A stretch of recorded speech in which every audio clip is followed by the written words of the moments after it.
Welcome back to the Tears of Fire podcast, a podcast where I go over the Last Dragon Chronicles by Chris DeLacy, and today we'll be covering chapters 21 through 24 of the Fire Eternal, Book 4.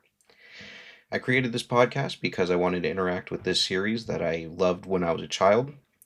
When I went back, I looked for any podcasts, any audiobooks, any videos I could find. There were only one video on YouTube that was about a decade old, only about 7 minutes long, so I figured, why not make this? I hope you guys enjoy it. Thank you for joining me. I hope you had a safe flight in and hit no turbulence. With that, let's get into the show.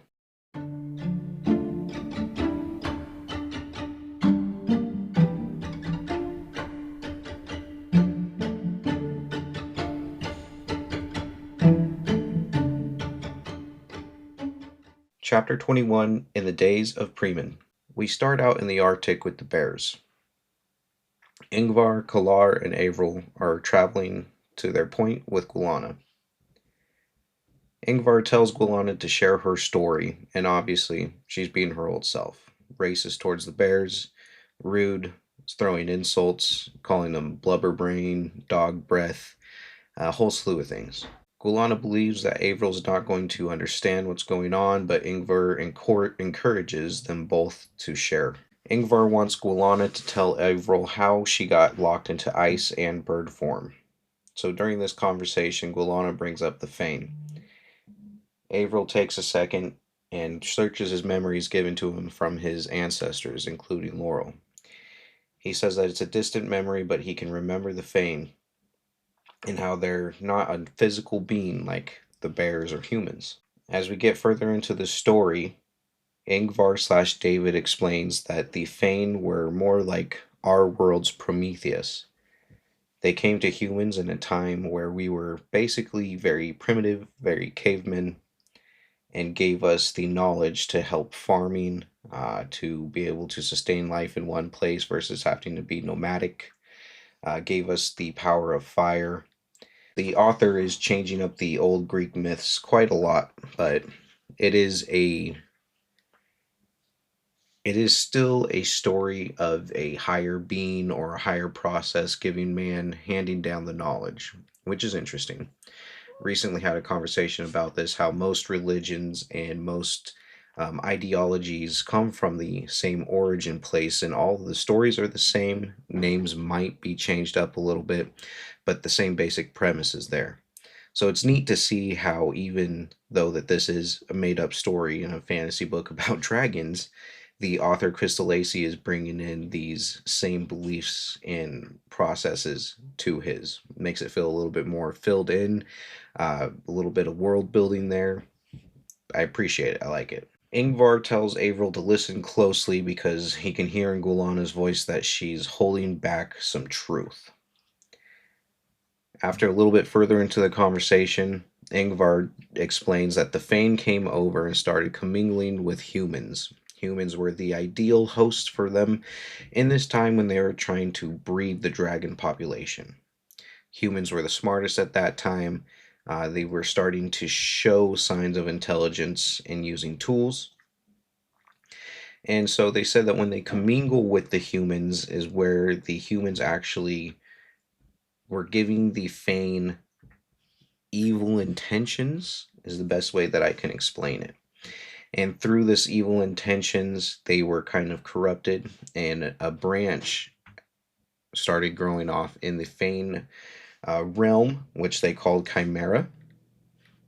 And in the Fane realm, the other evil side is now called the Ix, which is spelled IX. The Fane stayed on the world for 3 generations, it said. And these Fanes only were controlling one, or when they picked a host, they would stick with that host. But that host could have children and then, grandchildren, and handing down a higher intelligence level. After a couple of decades, the Fane came to realize that these children that they were creating are too powerful. And now that they have the intelligence to go after it, they're too much to handle and decide to kill them off. It comes out that Gwilanna's mother herself was a Preman. Preman is what they were describing as part Fane, part human. So her mother was someone who was commingled with a Fane, and her father was completely human. During this conversation, Gwilanna goes on to attack her father for no real reason, and Ingvar says that he was a human, and even though she's calling him trash when her mother was taken and killed, he stepped up and raised her into the Inuit ways. And Gwilanna goes on to just humiliate and insult the human race some more about how the Inuits never realized what they had with dragons and was angry because they went to hunt dragons. Although I do find that interesting because we're only focusing on the Inuit here, but if dragons were such a big race back then and there was multiple of them, I would think that they would spread out across the world. So why are we only dealing with the Inuit? Is it just because Gwaine, who was the last dragon, used his final resting place as this spot? I would love to explore the world. What's going on in Africa? How did they deal with them? Did they think they were monsters? Did they worship them? What about Europe? You know, go down to Australia, South America. There had to have been dragons all over the world. So I would love to see some interaction or beliefs from those people during that time as well.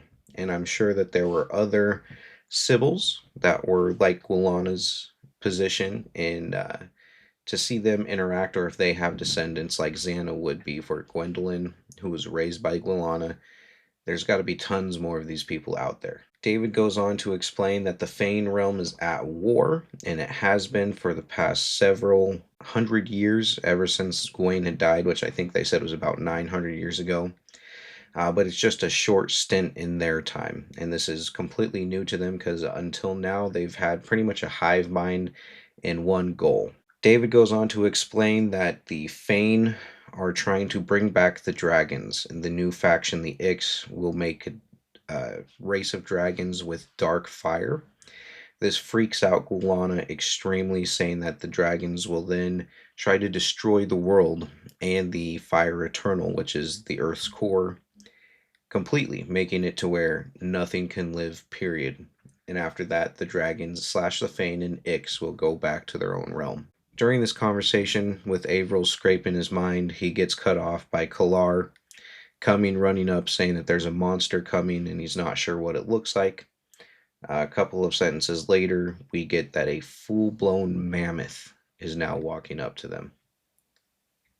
And that's where that chapter ends. I had a couple notes here. We do get the answers to them later on when we come back to visit Ingvar and Kalar. But I was wanting to know how mammoths were even coming back since we get a migration of the bears that they're going to talk about in the next chapter. But everything seems to be moving north, but there's been no mention of anything coming back. And I didn't think that the Ix or the Fane would care about reviving anything other than the dragons, unless the mammoths had some weird connection to them. But so that was my only question. But let's move on. We're going to get into chapter 22, The Road to Blackburn. And here we're going to pick up with Lucy and Tam. We know that last time we left off last week, Lucy had taken the letter that she got from Liz over to Tam saying that he needs to help her find David's old address, which was about a 200-mile drive from where they're at.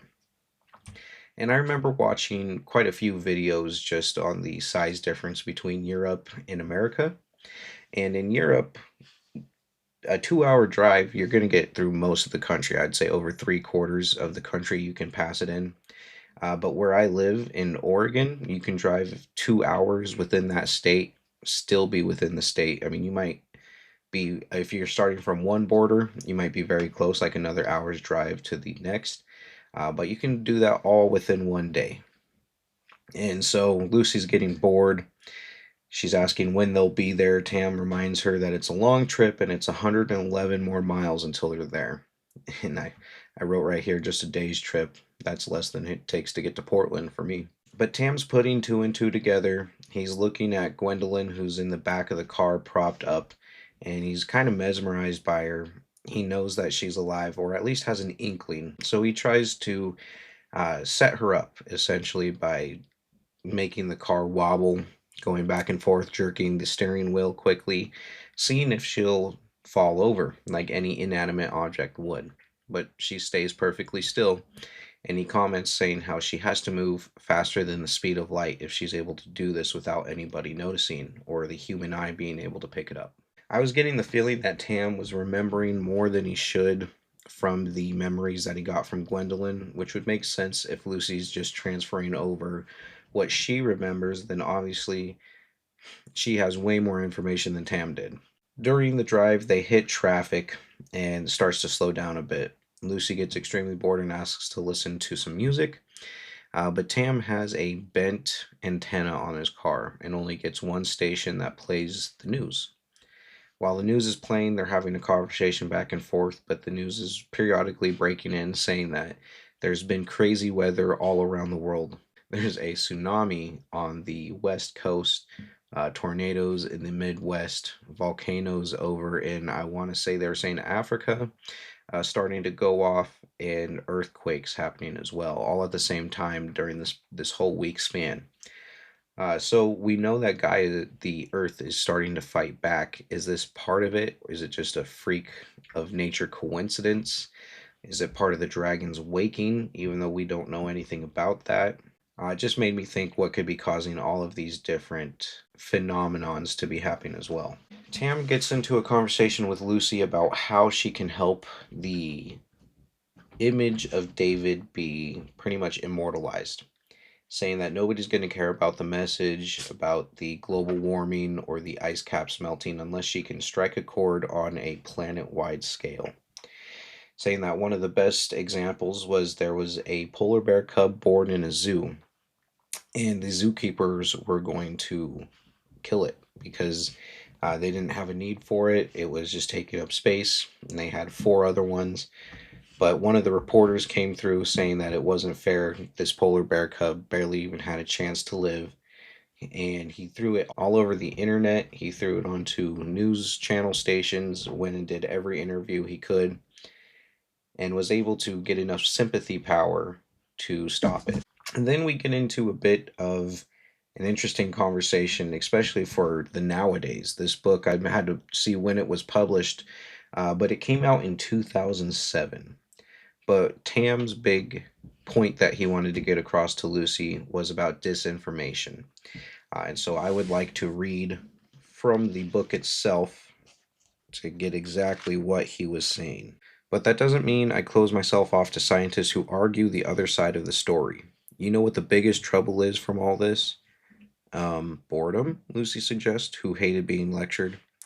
Disinformation. She wriggled her nose. What? While the jury's out, the politicians will have a field day. They can spin the debate whichever way they choose. That's known as power, Lucy. When the populace is confused, our leaders are well and truly in command. I think that just hits a nice chord nowadays, especially with our president, Trump. He was going on a huge tirade, and it's kind of died down recently, but we all know about the fake news that he's talking about. So the only thing that I can really say or comment on that is to do your own research. Don't use AI. Wikipedia has actually become a little bit more of a reliable source since people can audit it and put in the real information. I would still say go check official pages, but I would trust Wikipedia more than AI nowadays. So if you have any questions, do your own research, form your own opinion. But this makes Lucy feel a little bit uncomfortable and not sure how they're going to get the sympathy card on this just yet. Tam brings up that he'd like to help David do this by bringing his book into the light, and that his two, Snigger and the Nut Beast and Whitefire, are doing a good job on their own, but right now people just see them as a story, not necessarily anything in particular having to do with climate change.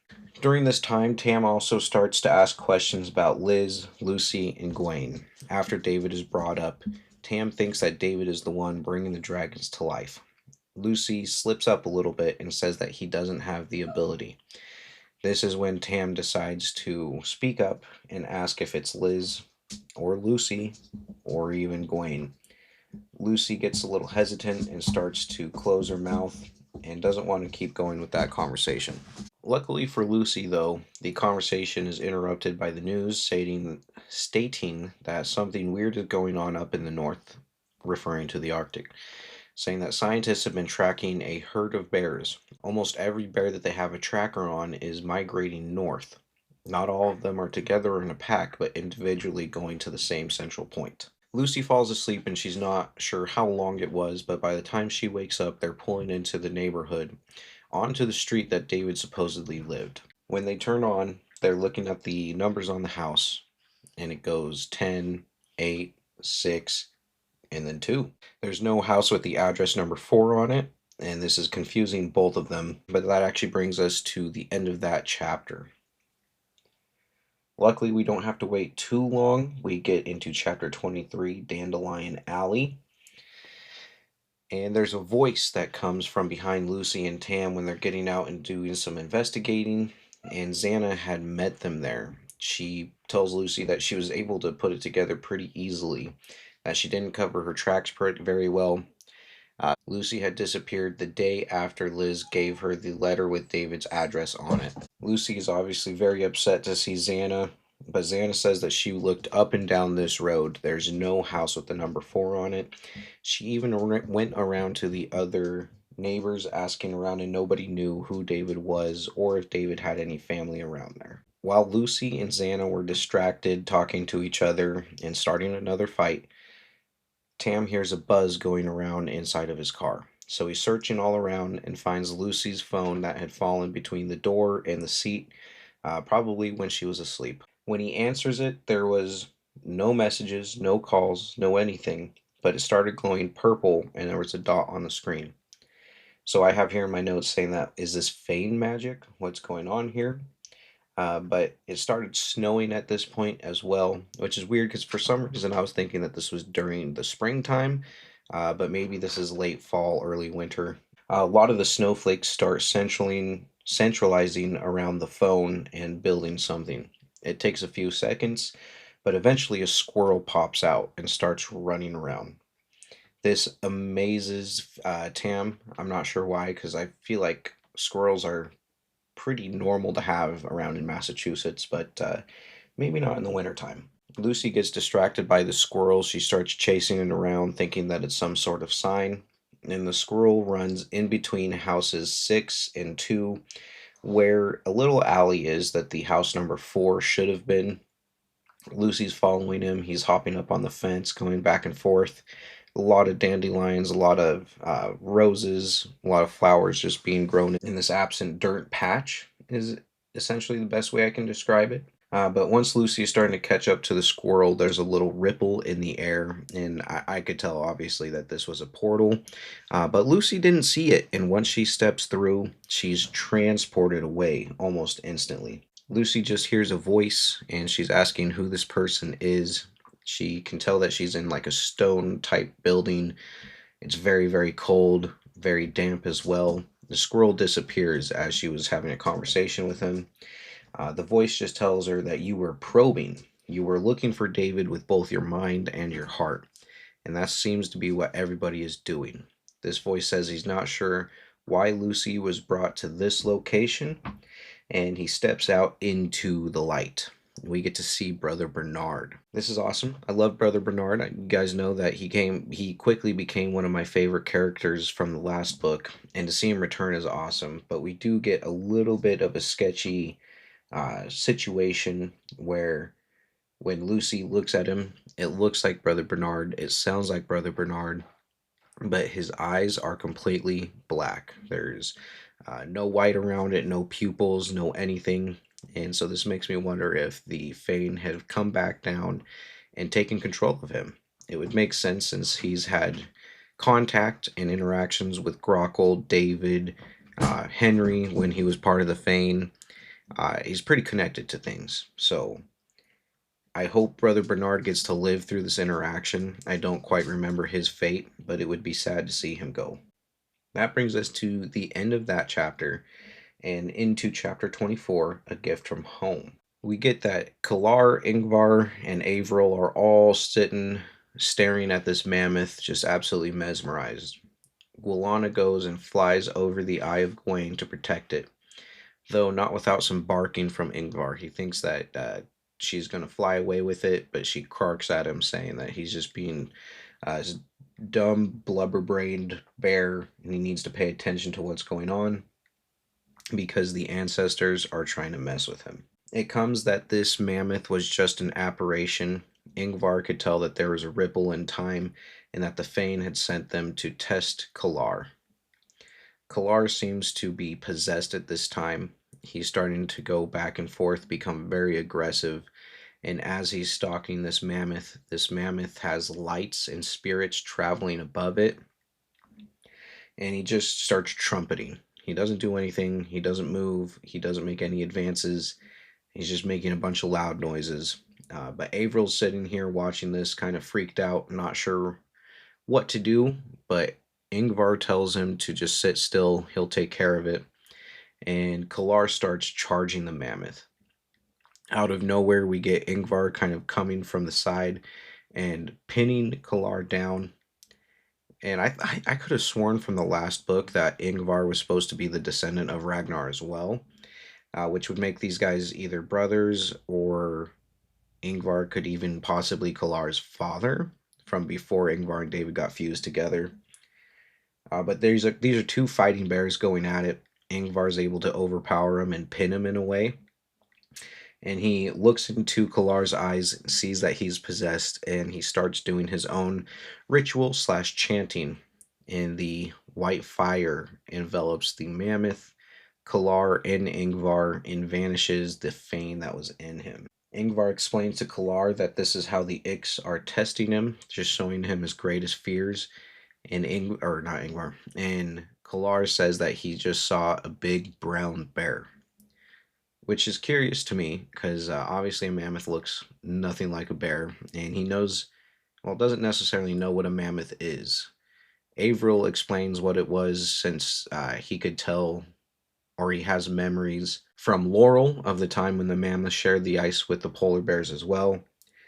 But Kalar had had no interaction with them, but he said he saw a brown bear, and I don't know where they'd see a brown bear. I mean, there are grizzlies up in Alaska and in some of Canada, but they usually don't go high enough to be able to interact with the polar bears as well. So I'd like to know why he's seeing a brown bear and why that brings him his greatest fear. Does he have some kind of deep-seated trauma from way back in the lineage of the ancestors of Thorin? And he knows that they came from brown bears, so maybe he thinks that they're losing their power or something. Not quite sure on that. Ingvar takes a second, changes back into David, into Eskimo skins, and is talking to Gwilanna and the bears. It says that Avril still isn't comfortable with the way that David can transition between the two, but stays put and is willing to take command no matter what. David explains that this mammoth was a vision sent by his daughter Alexa. This brought up quite a few feelings for me. Until this point, I wasn't positive if David knew that he had a daughter, and I had said a couple times ago, or maybe it was even in last episode, that if he knew he had a daughter, he should be sending some kind of sign to Xana. He should have been communicating with Xana either way, and Lucy, letting them know that he's still alive. But he's choosing not to at this point, seeing that his quest is a little bit more important, and that he couldn't take the heartbreak that he would cause trying to be the noble hero. You know, that's a pretty big trope in a lot of, I'll just say media, because books do it too, TV shows, movies. Whenever the superhero has loved ones, he wants to try to make the sacrifice all his own without including any of the ones that he loved. But in this story, and as well as all the other ones, usually the people that are endangered are going to be endangered either way because they're involved with him. Period. The villains are going to find them and know that and use that to their advantage. But in this case, a little bit more so, since Xana is a Sybil herself. Liz and Lucy are connected through Guinevere and have the abilities and the connection to the dragon. And Alexa is a daughter of David and Xana. So David even gets into this, saying that she has Gwendolyn's blood and she's part Preeman, that this is a child that Gwilanna's been looking for a while. David also goes on to tell Gwilanna that her new job is going to be protecting his daughter through life and death, period, and he expects full cooperation from her. Gwilanna gets absolutely pissed and says that he never fulfilled his promise on telling her how he survived in the first place, so she's not going to agree to protect his daughter. This makes David extremely mad and yells slash roars like a bear, but he's still in human form. Then he goes on to explain that when he was stabbed with the ice from the Fane, obviously the ice is what Gawain's fire tear turned into, and so because of that, the dragon's fire seeped into him. And since the Fane world was open, when Ingvar was flamed by Grockle and David was killed by the icicles, their spirits were able to go together into the Fane world and kind of fuse with Gawain, since Gawain was down at the bottom of the ocean. And truthfully, what happened before they went into the Fane world is the four bears that were put in the four cardinal directions surrounding both David and Ingvar sank their bodies and let them go join Gawain. And through some spiritual journey, all three, Gawain, Ingvar, and David, were able to pass through Chimera, gain the abilities and the knowledge. And this kind of scares Gwilanna. She says that this is impossible, that he would be revered by everyone and anyone. And David doesn't really say much, but he does say that it's time for her to uphold her true purpose. He starts chanting and using magic in order to send her to Alexa. And when Gwilanna looks back over at David, she can see that he's got scaling eyes, which just proves that he's got the magic of a dragon. All right, that brings us to the end of that section. Not too many questions this time. I am curious to know what David's power scale is. If there's somebody, we had the shaman Thorin, who was also Bergstrom, but he could only transfer from human to bear. Does David have the ability to transfer into a dragon or just use dragon magic? It'd be interesting to know. Can he? It seems like he can kill Gwilanna whenever he wishes. So it's good to know that she can be kept in check somehow. I still don't trust her by any means. I think that her going to train Alexa